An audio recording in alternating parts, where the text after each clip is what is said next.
That is true. They were broken off because of their unbelief, but you stand fast through faith. So do not become proud, but fear. For if God did not spare the natural branches, neither will he spare you. Note then the kindness and the severity of God. Severity towards those who have fallen, but God's kindness to you, provided you continue in his kindness. Otherwise you too will be cut off. And even they, if they do not continue in their unbelief, will be grafted in. For God has the power to graft them in again.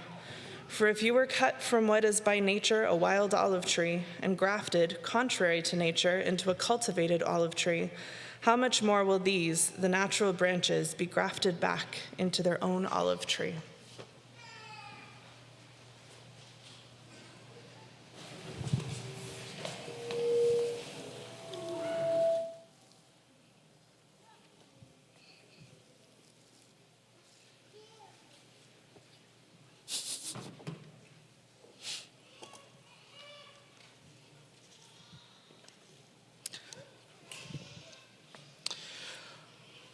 Over the last number of years, we've seen a resurgence in the idea of a family tree.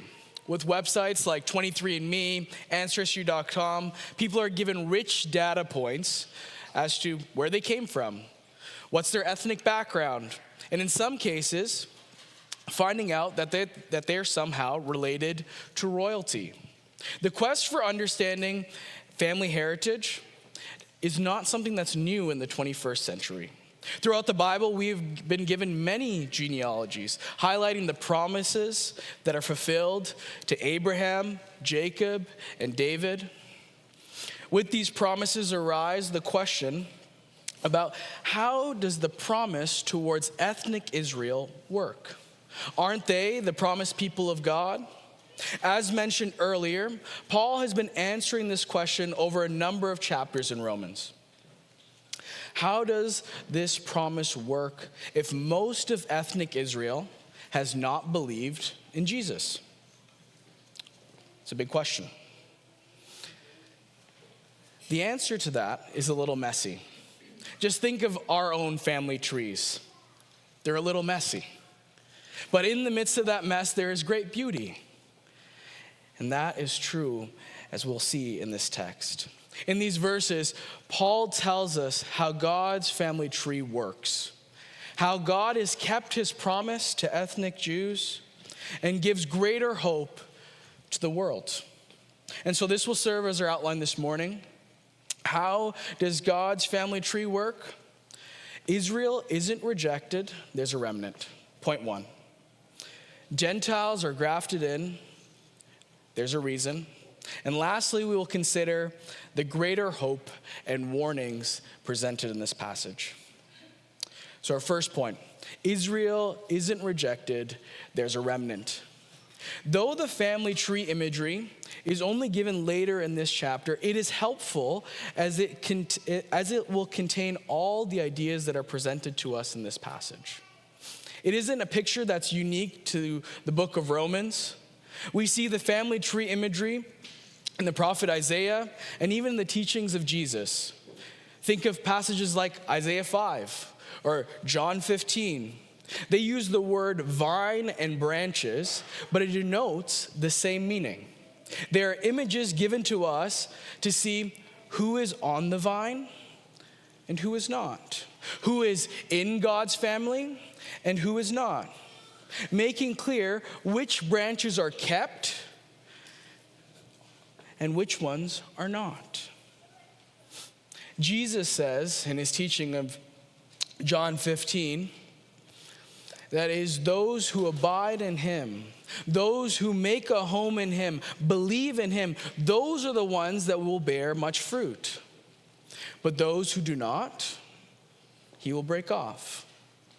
The same is true here. There are some branches that God has broken off due to them not believing in Jesus, and there are some branches that he has kept because of their belief in Jesus. This is what Paul makes clear in verse 1, that God hasn't broken off Israel entirely. There is a remnant. Look with me at verse 1. I ask then, has God rejected his people? By no means. For I myself am an Israelite, a descendant of Abraham, a member of the tribe of Benjamin. Paul's first proof that God has preserved a remnant from Israel is himself. Paul was Jewish in heritage. He was born of the tribe of Benjamin. He was a descendant of Abraham. And so were all the other apostles. This is a proof that God has not rejected his people Israel. There was a remnant. Though most of Israel rejected Jesus, leading to his crucifixion, it is clear in the testimony of Paul and the other apostles that God preserved a remnant from his people Israel. The second proof that Paul presents to us is found in verse 2. He points to election. God has not rejected those whom he has foreknown. The election of Israel is not wholesale. There are those within the Jewish community that God elected for salvation. As we heard a few weeks ago, that not all Israel is Israel. And even as Ben explained, that's same of the church. There is a visible church that we see, but it is an invisible church that we do not. And we live in that tension that God is saving some, that he is giving faith.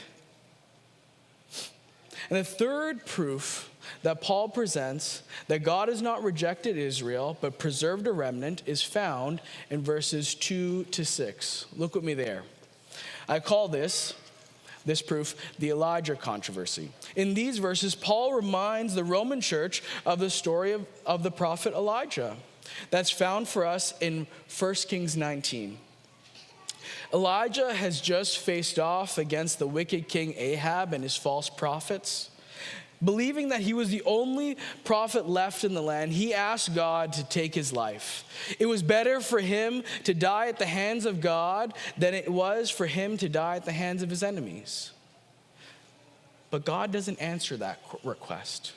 Instead, he encourages him. He tells Elijah that there were 7,000 other people who remained faithful to Yahweh. All is not lost. There was a remnant. There was a remnant in the time of Elijah, and there was a remnant in the time of Paul. Despite the apostate leaders at those times, such as King Ahab or the high priest Caiaphas, God remained faithful. He kept a remnant.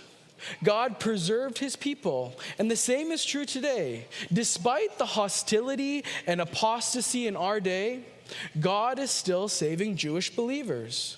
There was a remnant then, and there is a remnant today. And Paul tells us this is all by God's grace. Look at me at verse 5. So too, the present time, there's a remnant chosen by grace. Paul makes clear that God's work of salvation towards the Jews and the Gentiles is the same. It is a work of God's grace alone. Not their works, not their ethnicity. It is his charis, which is the Greek word for grace. It is where we get our English word charity from. It is God's free gift, his charity. And if it were by any other standard, it would no longer be charity. That's what Paul says. Because somehow, if it was by any other standard, it would have been earned. God's family tree includes a remnant of Israel, as we've seen in Paul's 3 proofs. But the idea of a remnant underlyingly communicates that there is a greater whole from which that small number remains. And in these following verses, Paul speaks about that larger whole. Most of ethnic Israel failed to obtain what they were seeking. So Paul says, if you look at verse 7, and what were they seeking? We are told in Romans 10 that they were seeking righteousness through works of the law. And Paul has made clear over and over and over in the book of Romans that righteousness comes through faith. It's by God's grace, not works.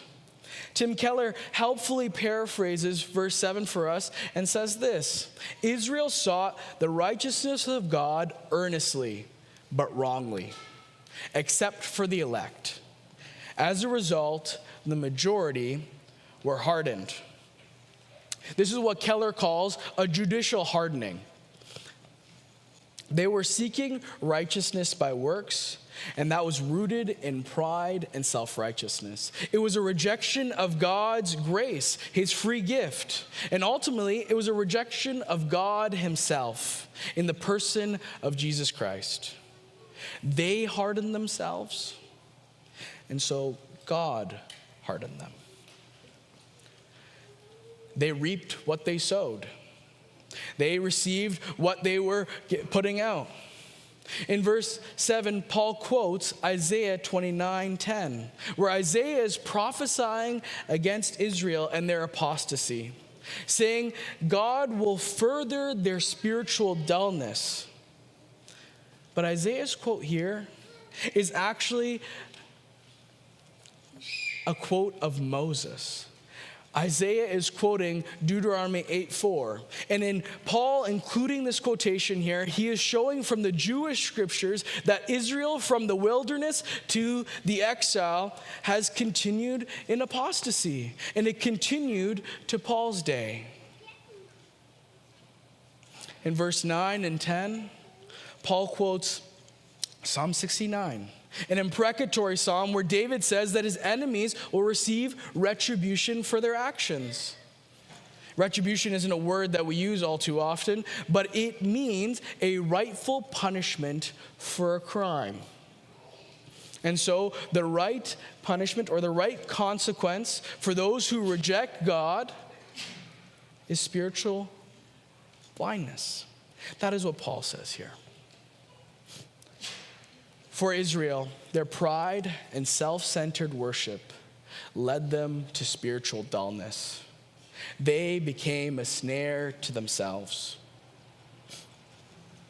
As I say all of this, some of you might find this really hard. That God is somehow treating his people this way. Is that really the right consequence, Jim? And I understand that is natural for us to have that sense of questioning and to wonder, is this fair? But maybe this will be helpful. I remember a number of years ago, before it was cool to give away money for free on Instagram or TikTok, we watched videos on YouTube. Maybe you can remember that era. And in this YouTube video, there's a social experiment of a person in a busy city center handing out flyers. And they're standing there, and this flyer, what it says, they're giving them out, and this flyer says, if you bring this flyer back to me, I will give you $5. And if you've lived in a busy city center like Toronto or New York, or maybe you've visited there, you'd know that when you're handed this flyer, what is your natural temptation? To throw it out.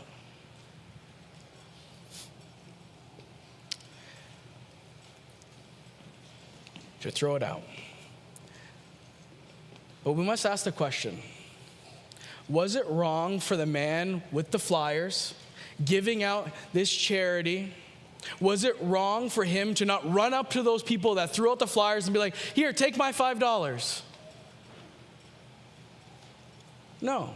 It was fair for him to abide by the terms that were written.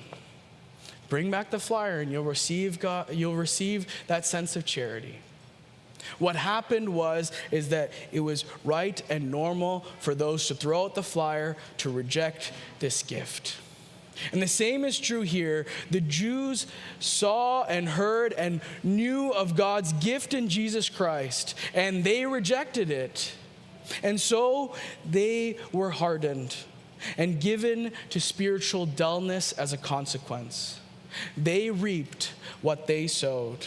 They received what they wanted. And to the Jewish person in this room, if you exist, in this room today, I appeal to you from this passage that you would see your rejection of God's grace in the person of Jesus Christ, and that you'd repent of it. The scriptures make clear that God does not delight in sacrifices, but he delights in a broken and contrite spirit. That he will not despise. And so turn. See God's free gift in Jesus Christ.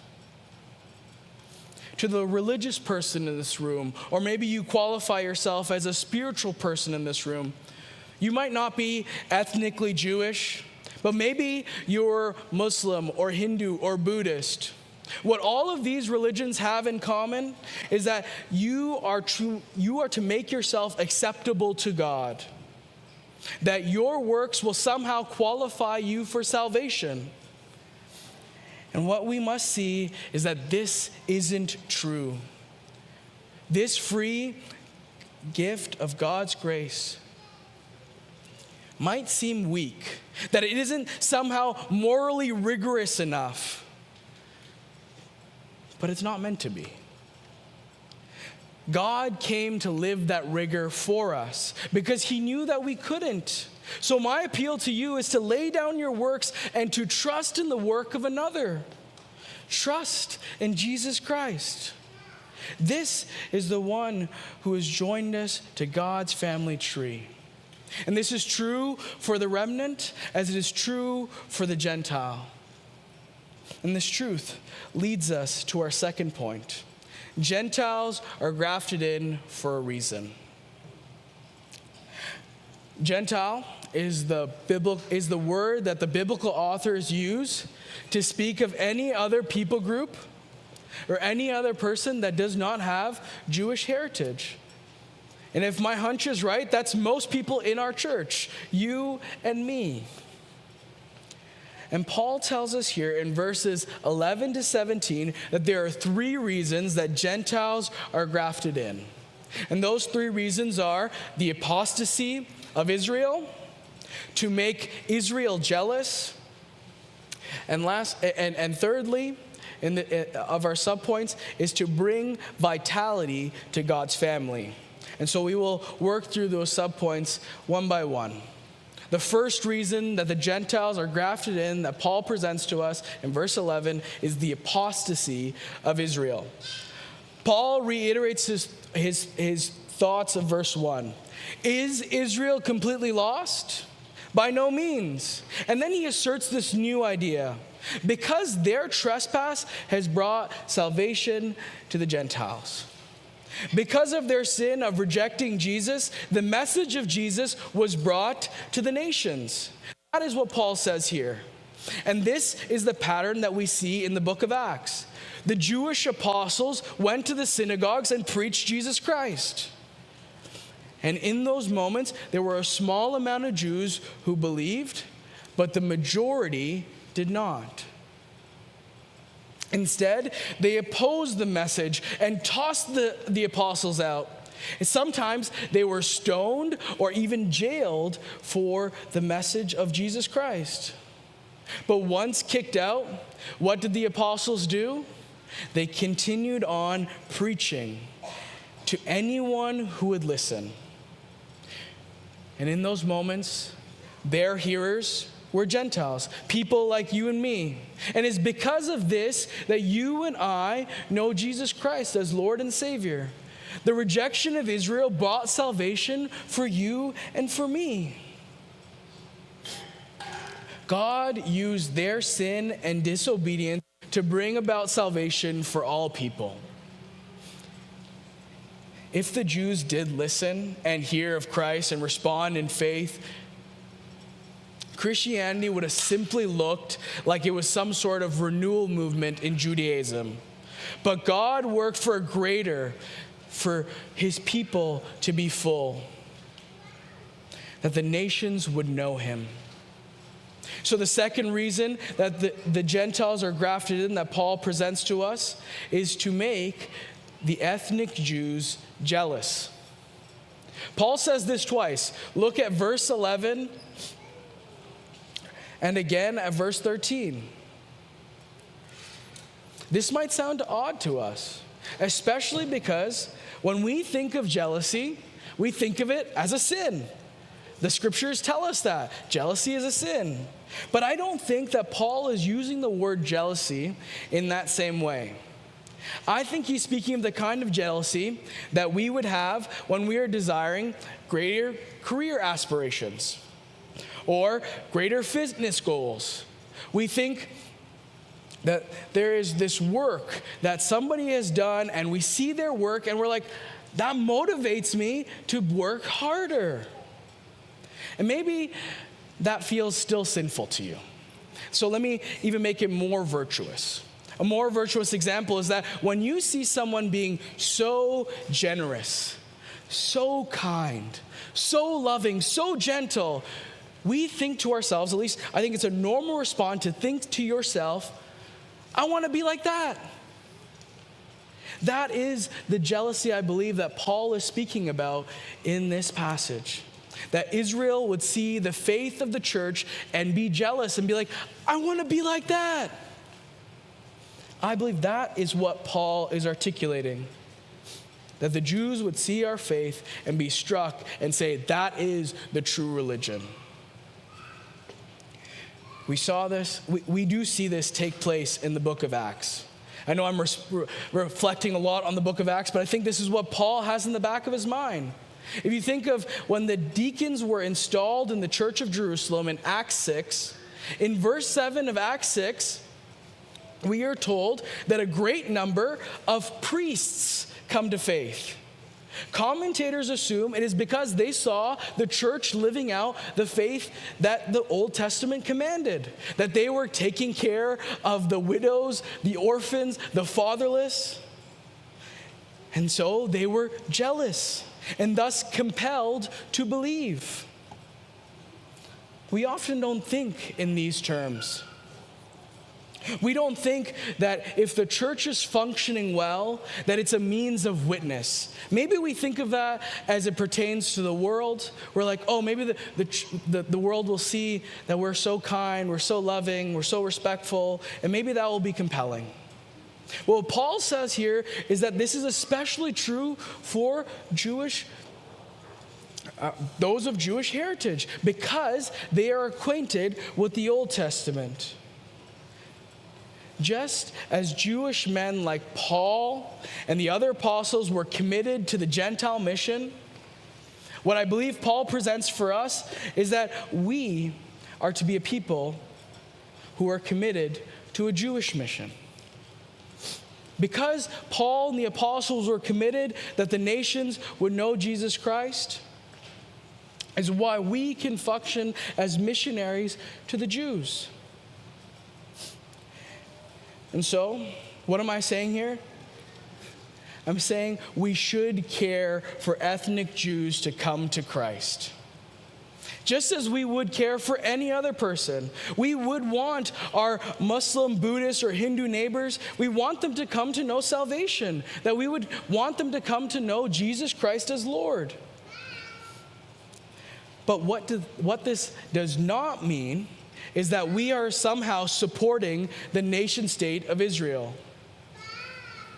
I mean, you're free to do that, just as you can support any nation and seek for their rights and freedoms. But this passage here is not a proof text for Zionism or a pro-Israeli sentiment. The same way that we would bemoan the fact that a child of a trust fund is squandering his inheritance is so how we should care for those who are ethnically Jewish.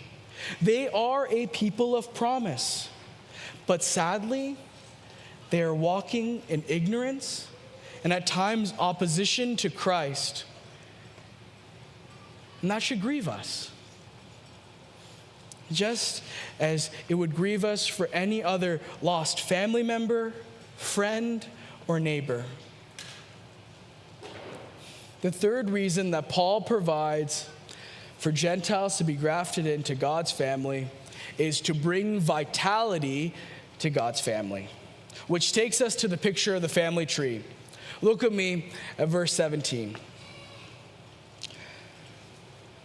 But if some of the branches were broken off, and you, although a wild olive shoot, were grafted in among the others, and now share in the nourishing root of the olive tree. This idea of grafting, being a city church, is probably very far from us.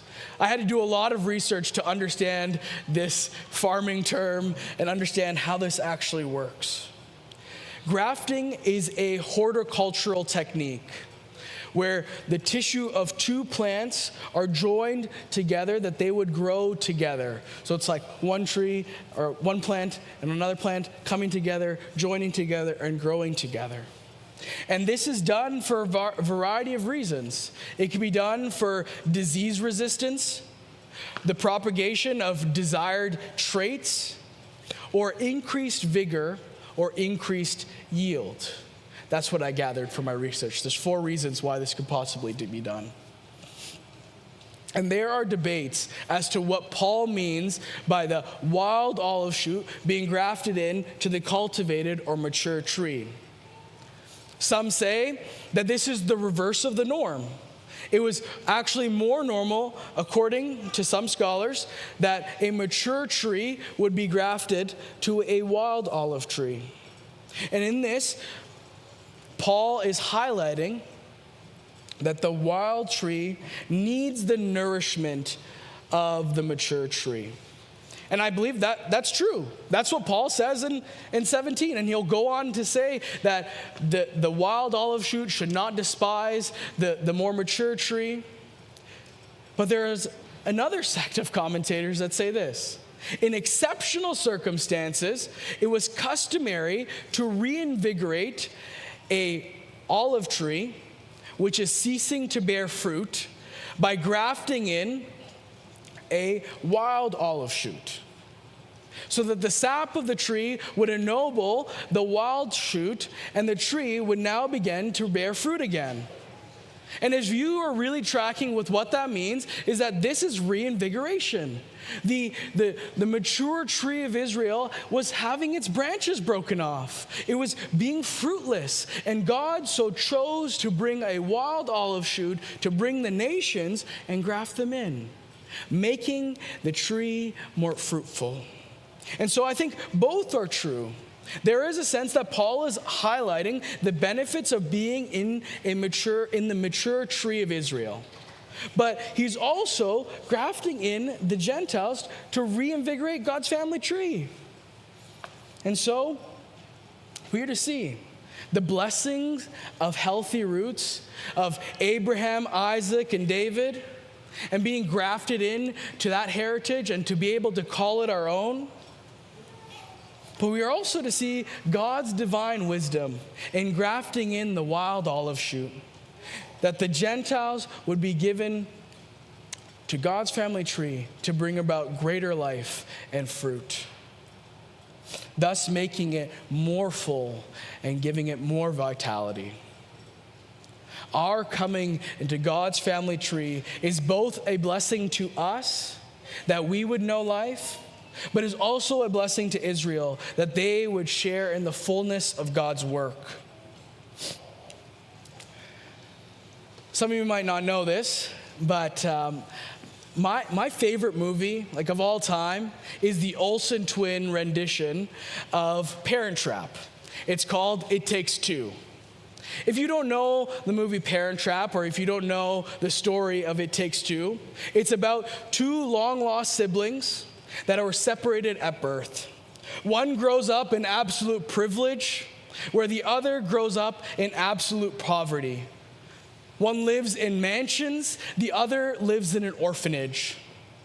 But by a way of fortunate circumstances, the broken family is made whole. They find each other and they live happily ever after. This story is repeated in all kinds of places. As I mentioned, it's repeated in Parent Trap, in It Takes Two, and even in books like C.S. Lewis, in books like The Horse and Its Boy.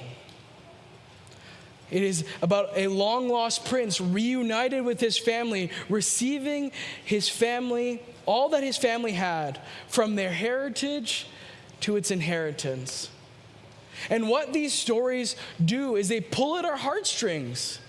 They give us hope. They produce a longing in us that we maybe one day would find our long-lost family. But this is our story.